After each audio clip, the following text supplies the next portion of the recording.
Buenas tardes, soy Alfonso Ruiz de Aguirre y junto con Silvia Rodríguez Pérez he coordinado y escrito el libro de Sansi, de lengua castellana y literatura, especialmente diseñado para primero y segundo de bachillerato de Cataluña, proyecto al que hemos denominado Nuevo Delfos. Nuevo Delfos es el mejor libro para preparar la PAU de Cataluña y podemos demostrarlo. Comencemos. ¿Os acordáis de cómo comenzamos el curso? ¿Qué hacemos sin modelo cero?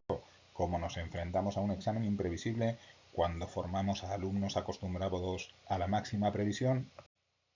Silvia y yo sabíamos que nos enfrentábamos a un modelo que iba a cambiar desde el momento en que comenzamos a elaborar Nuevo Delfos, de modo que no nos ceñimos solo a la PAU de aquel momento, sino a todas las posibles novedades que pudieran venir en el futuro y también aprendimos de lo que se había hecho en el pasado. Así que hemos diseñado un proyecto, un libro, basado en nuestra experiencia como docentes. Evidentemente, cuando se tiene muchos años y muchas tablas en el aula, se tienen más posibilidades de acertar. Fijaos, esta es la pregunta 1.1 de vuestro examen de 2026, junio. ¿Cuál es la principal intención del autor en este texto? Vamos a nuestro libro y nos encontramos, elige cuál de estas afirmaciones refleja mejor la intención comunicativa de la autora. Veréis que paso por paso nuestro libro parece estar pensado para responder estas preguntas. ¿Por qué razón se parecen tanto? Yo os diría que por dos cosas. Cuando uno da clase, sabe que es más probable que se pregunte, así que tiene más posibilidades de acertar. Y segundo, creo que con Delfos hemos consolidado un modelo de enseñanza. Creo que este modelo ha calado en la comunidad docente catalana y creo que a partir de ahí se han diseñado también los exámenes que ponéis muchas veces en clase y, ¿por qué no?, las pruebas. Por supuesto, en nuestro libro no solamente se aprende a responder estas preguntas de elección múltiple, aquí tenéis cómo se trabaja la comprensión lectora para que luego la PAU nos salga bien. Pregunta 1.2. En el fragmento, en este contexto basado exclusivamente en la necesidad de pesar y medir con arreglo a criterios, ¿a qué se refiere el autor con el término quantitas? Fijaos, nuestras actividades van exactamente en esa dirección. ¿Qué quiere decir Rodari cuando afirma que no hay vida donde no hay lucha o en la otra? Explica en 25 palabras cuál es la idea principal del texto. Nuestro trabajo sobre la comprensión lectora va justamente en la misma dirección de lo que se pregunta en el examen de la PAU.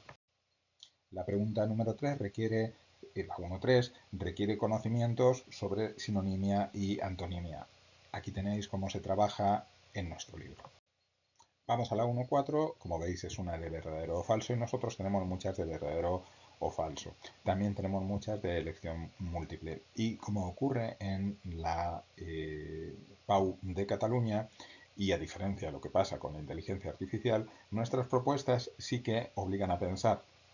Es decir, de las 4 propuestas, no hay 2 absurdas ni 3 absurdas. Las 4 te obligan a pensar y cuando ponemos un verdadero o falso, los asuntos que preguntamos son asuntos que de verdad movilizan las competencias. Expresión escrita. 3 puntos en total y 2 para el texto que tienen que hacer, que como ya sabéis ya no se limita a hacer una argumentación, una exposición, una narración, una descripción, un diálogo, pero sí que es verdad que el alumno tiene que elegir la modalidad y tiene que ceñirse a ella, con lo cual tiene que conocer esas modalidades y tiene que saber escribir cada una de ellas. Pero para empezar tiene que saber escribir en español y no en cultañol, porque cada vez que usamos mal un que su en lugar de cuyo, cada vez que ponemos el cual cuando no corresponde, cada vez que ponemos un los mismos cuando no significa nada, cada vez que decimos es un escritor donde su obra, muere un gatito. Así que lo primero que hay que hacer es enseñarlos a escribir en español derecho y después ya podemos enseñarles a escribir según las distintas modalidades. Como veis, aquí se le enseña a convencer, se le enseña a escribir una buena argumentación. Aquí a enseñar lo que sabe, es decir, a escribir una buena exposición. Y como somos previsores, tampoco se nos olvidó enseñarles cómo se escribe una buena descripción y cómo se escribe una buena narración. Nuestro libro no se limita a decir cuáles son las características de la narración, de la descripción, no, queremos enseñarles las pautas verdaderas para escribir. Por cierto, si leéis lo que dicen los dos que están charlando, no creo, porque lo veréis muy pequeño, él le dice, ¿y si piden un texto expositivo sobre la incertidumbre? Y ella responde, bro, no serán tan crueles. A que vosotros sí que cogéis el chiste, yo también. Pasamos a la 2.2 y fijaos, lo que nos piden es que busquemos ese error de vine porque le encargué a sus primos que le avisaran. Muchos chavales han corregido ese lo avisaran, pero claro, se le dice un error y ese leísmo es un leísmo normativo. Lo que no es normativo es el vine porque les encargué a sus primos, pues aquí tenéis una explicación de esa tendencia que existe en español a usar le como un pronombre que carece de flexión de número y un ejemplo. El ejemplo, por supuesto con su bolaspa, es le expliqué a los alumnos la verdad, calcado casi del que tenemos en selectividad. 2.2, fijaos que lo que nos dicen es que identifiquemos cuáles son los errores de estas oraciones y es curioso porque fijaos en la N, añadió y tienes que elegir entre especias y especies. Pero es que son muchos ejercicios los que incluimos. Veis que aquí os he hecho una captura desde hasta la Q, con lo cual es bastante fácil que acertemos en muchos casos qué es lo que se va a preguntar, porque siempre se pregunta por las cosas más importantes. Se nos preguntaba también sobre contramás. Aquí tenéis contramás en nuestro libro. Se nos preguntaba por callar, no dejáis oír lo que están diciendo en la radio. Por cierto, esto a los chavales les costó muchísimo localizarlos, para ellos es tan natural que no ven el error. Aquí tenéis sobre cómo se usa el imperativo. Preguntaron por qué no viniste ayer. Aquí tenéis que desde los primeros textos de castellano medieval se produce esa confusión y se añade esa E, esa S. Vamos a 3.1. Identifique el tema principal de cada uno de los textos y explique brevemente cómo se desarrolla en ellos. Responda en un máximo de 50 palabras. Aquí tenemos una pauta completísima sobre qué pasos hay que dar para comparar dos textos. 3.2. Relacione cada uno de los siguientes fragmentos con las figuras retóricas que se indican a continuación. Por supuesto, nosotros las trabajamos todas, una por una, las que figuran en el glosario que tenéis en Cataluña. Ponemos un ejemplo de cada una y además damos una explicación que no es la explicación que van a encontrar cuando van con una IA. Mirad, por ejemplo, aquí explicamos lo que es apóstrofe y les decimos, oye, no la confundas con el apóstrofo, que es un signo ortográfico como el que usas en don't. 3.3. Explica el significado de la función de la metáfora me queda la palabra. Aquí tenéis esos ejercicios. Explica por qué en el texto aparece el siguiente recurso expresivo.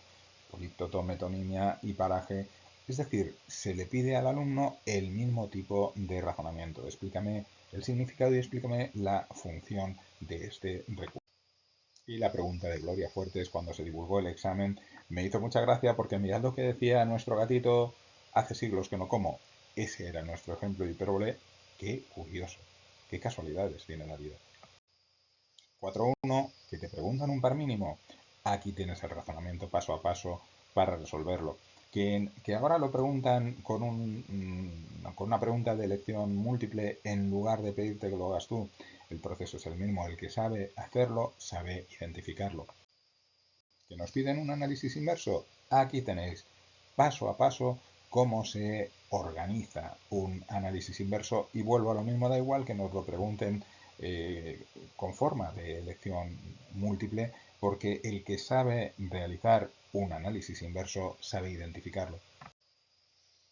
Que te pidieron en la PAU, forme un verbo parasintético para cada uno de los siguientes esquemas. Fíjate, sufijos, verbalizadores, según la base a la que se adjuntan y mirad, los denominales que forman parasíntesis, los de adjetivales que forman parasíntesis, los de adverbiales. Otra vez, acertamos. En esto acertamos, pero no era tan difícil. Fijaos, relacione cada una de las siguientes afirmaciones con el tipo de prejuicio lingüístico al que hace referencia. Para ello escriba junto a cada afirmación el número correspondiente según la siguiente tipología establecida en la obra de Juan Carlos Moreno Cabrera, La dignidad e igualdad de las lenguas. Aquí tenéis la portada de la igualdad, la dignidad e igualdad de las lenguas, que fue el que usamos para hacer la unidad porque es realmente el más completo, más documentado y el más oportuno si queremos enseñar a los chicos. Así que es lógico que cuando se pregunte se utilice como referencia. Nosotros ya lo hicimos. En la 4.5 preguntaban sobre la diglosia. Aquí tenéis bilingüismo, aquí tenéis diglosia, aquí tenéis lengua minorizada. Todos los términos que tenéis actualmente en el glosario aparecen en nuestro libro explicados. 4.6, que te ponen un texto en murciano, no hay problema. Como veis, nosotros explicamos todas las variedades, las septentrionales, las meridionales, las lenguas de transición. ¿Que queréis además concretar más? ¿Que queréis saber cómo es el murciano? Aquí tenéis en el libro cómo es el murciano. Hemos acertado este año y seguiremos acertando en el futuro, porque este es nuestro compromiso. Si cambia la PAU, ampliamos nuestro libro digital. Si se introducen elementos nuevos, los encontrarás en nuestro libro digital. Por eso ninguna editorial puede competir con nosotros. Por eso tenemos el mejor libro para preparar la PAU de Cataluña y no lo decimos, lo demostramos. Porque este es nuestro objetivo, queremos que nuestro libro os haga más fácil el trabajo. Muchas gracias, compañeros, muchas gracias, compañeras.